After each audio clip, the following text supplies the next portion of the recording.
మనం జీవితంలో ఎన్నో అనుకుంటూ ఉంటాం, కానీ అన్నీ మనం అనుకున్నట్టుగా జరగవు. అలా ఎందుకు జరగవో ఇవాళ కథలో తెలుసుకుందాం. Hello friends, welcome to way two stories. ఒక టెంపుల్లో పనిచేసే స్వీపర్ ఉంటాడు. తను నైట్ నిద్రపోతూ ఉండి రోజు ఇదే పని, ఏం చేస్తాం ఇట్లా అని చెప్పేసి ఆలోచిస్తూ ఉంటాడు. పొద్దున్నే లేచి మళ్ళీ సేమ్ డ్యూటీ ఊడవడానికని వెళ్తాడు. వెళ్ళి అక్కడ దేవుడు ఉంటాడు గర్భగుడిలో. దేవుడిని చూస్తూ అదే మనం దేవుడైతే ఎంత బాగుంటుంది, మనం అన్నీ చేసుకోవచ్చు అని అనుకుని మనసులో అనుకుంటూ ఉంటాడు అనమాట. ఎందుకు మనం దేవుడు మన పొజిషన్లోకి వస్తే ఎట్లుంటుంది అని చెప్పేసి ఆలోచించి దేవుని దగ్గరికి పోయి రోజు మొక్కుతాడు కదా, ఆ రోజు కూడా మొక్కడానికి వెళ్తాడు. వెళ్ళి నువ్వు ఎన్ని రోజులు నాడ కూర్చుంటావు, నీకు బోర్ కొడతలేదా? నాకు కూడా నా జాబ్ బోర్ కొడుతుంది, మనం ఎక్స్చేంజ్ చేసుకున్నాం కదా, నువ్వు నా పొజిషన్లోకి వచ్చా, నేను నీ పొజిషన్లోకి పోతా అని చెప్పేసి దేవునితో అంటాడు మొక్కుకుంటూ. అనగానే దేవుని దగ్గర నుంచి వాయిస్ వినిపిస్తుంది నాకు ఒక్కనికి. ఏమనంటే, ఇక్కడ నిల్చొని ఉంటున్నా అని చెప్పేసి అంత ఈజీ అయిన పొజిషన్ అని అనుకోకు, నువ్వు వచ్చి ఇక్కడ నిల్చుంటే నీకు అర్థమవుతుంది అసలు ఎంత కష్టమో ఇక్కడ నిల్చోవడం అని అంట. ఏం కాదు, నువ్వు ఎన్ని రోజులు నిల్చుంటావు, ఒక్కరోజు రెస్ట్ తీసుకో, హాలిడే తీసుకో, మంచిగా ఎంజాయ్ అయ్యి నా ప్లేస్లోకి వచ్చాయి, నేను అక్కడ నీ ప్లేస్లో కూర్చుంటా అని చెప్పేసి అంటాడు. సరే, నువ్వు ఇంత ఆశపడుతున్నావు కదా, ఒక కండిషన్ ఉంది, ఎక్స్చేంజ్ చేసుకుందాం కానీ ఒక్క కండిషన్ ఉందని చెప్తాడు. ఏం కండిషన్ అని అడుగుతాడు. అడగగానే ఎవరు ఏం చేసినా, ఎవరు ఏం మాట్లాడినా నువ్వు అసలు రెస్పాండ్ అవ్వకూడదు, సైలెంట్గా అక్కడ ఉండి చూస్తూ ఉండాలి, వింటూ ఉండాలి అని చెప్తాడు. చాలా సింపుల్, నేను ఉంటా అని చెప్పేసి దేవునితో అంటాడు. దేవుడు వెంటనే రోల్స్ ఎక్స్చేంజ్ చేస్తాడు. ఈయన మనిషి ఏమో, స్వీపర్ ఏమో దాని లోపలికి వెళ్ళిపోతాడు, దేవుడు బయటకు వచ్చేస్తాడు. దేవుడు హ్యాపీగా తిరగడానికి వెళ్ళిపోతాడు. యథాతథంగా రోజు వర్క్ స్టార్ట్ అవుతాయి. ఒక రిచ్ పర్సనాలిటీ వస్తాడు మొక్కుకోవడానికి. వచ్చి, దేవుడా, అన్నీ నేను పెట్టిన బిజినెసెస్ అన్నీ సక్సెస్ అయిపోయినాయి, ఇప్పుడు ఒక కొత్త ఫ్యాక్టరీ ఓపెన్ చేయడానికి పోతున్నా, నేను ఆ ఫ్యాక్టరీ కూడా సక్సెస్ అయ్యేటట్టు చేయి దేవుడా అని అడుగుతాడు. అడిగి అతని దగ్గర ఉన్న మనీ తీసి హుండీలో వేస్తుంటాడు.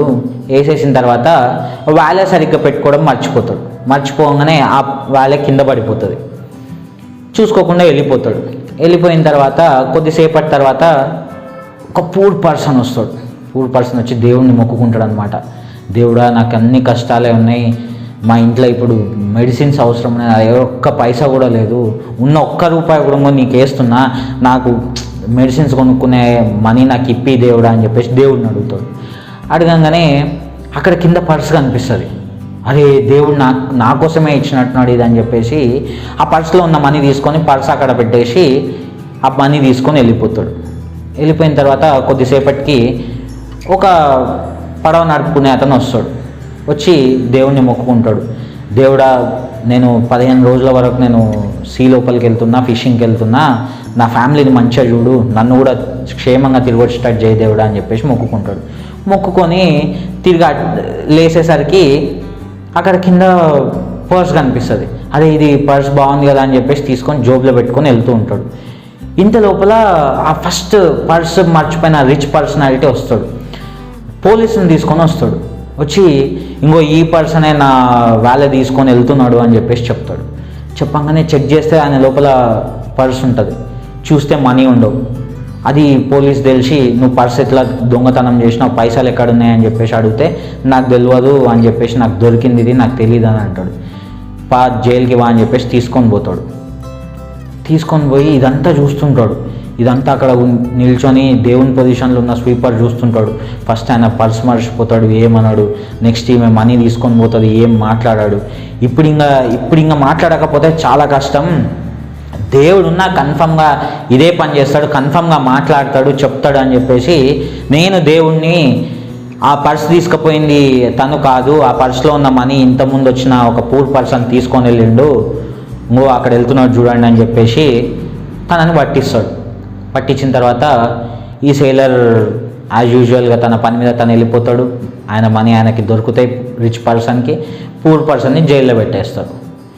ఇట్లా జరిగిన తర్వాత మొత్తం అంతా హాలిడే ఎంజాయ్ చేసి దేవుడు మళ్ళీ గుడికి వస్తాడు. వచ్చి, రోజు ఎట్లా అయింది, మంచిగా అయిందా అని చెప్పేసి స్వీపర్ని అడిగితే, మంచిగా అయింది, సూపర్ అయింది, నీకు విషయం చెప్పాలి కన్ఫర్మ్గా. సరే, నీది ఎట్లా అయింది అని చెప్పి దేవుడిని అడిగితే, దేవుడు ఉండి నాది కూడా సూపర్ అయింది, ఎన్ని రోజుల తర్వాత హాలిడే దొరికింది, నేను ఎంజాయ్ చేసేసి వచ్చిన అని చెప్తాడు. సరే నువ్వు ఏమో చెప్పాలనుకుంటున్నావు, ఏంది చెప్పు అని అడుగుతాడు.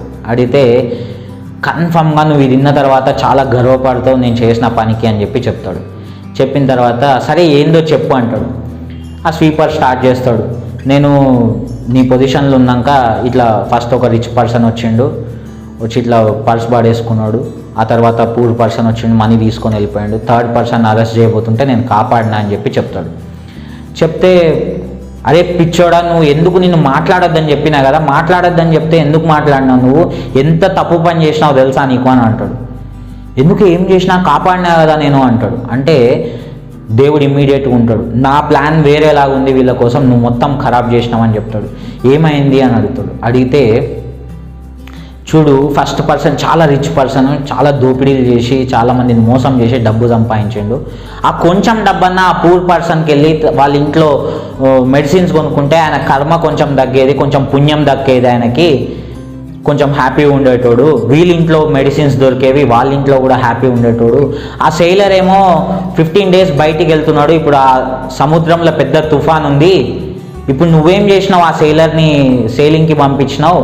పాపం తను అరెస్ట్ అయ్యి ఉంటే వాళ్ళ ఇంట్లో అనాథలు అయ్యి ఉండే వాళ్ళు కాదు కదా వాళ్ళ పిల్లలు అందరూ, ఇప్పుడు నీ వల్ల వాడు తుఫాన్లో పోయి కొట్టుకొని చచ్చిపోతాడు, సో నువ్వు మొత్తం ఖరాబ్ చేసినావు అని చెప్తాడు. సేమ్ ఇట్లనే మన జీవితంలో కూడా ఒకటి అనుకుంటుంటే ఒకటి జరుగుతుంటాయి అన్నమాట. మనం ఒకలాగా ప్లాన్ చేసుకొని వెళ్తుంటాం, ఇంకోలాగా జరుగుతూ ఉంటాయి. కానీ దేవుడు ఎప్పుడు మనకు మంచి చేయడానికే చూస్తాడు. ఆ మూడో వ్యక్తి సెయిలర్ని అరెస్ట్ చేస్తుంటే అయ్యో ఇది తప్పు చేయకుండానే అరెస్ట్ చేస్తున్నాడని చాలామంది ఫీల్ అయి ఉంటారు. కానీ అక్కడ అదే కరెక్ట్. ఎందుకు తను అరెస్ట్ అయ్యి ఉంటే అక్కడ చనిపోయి ఉండేవాడు కాదు.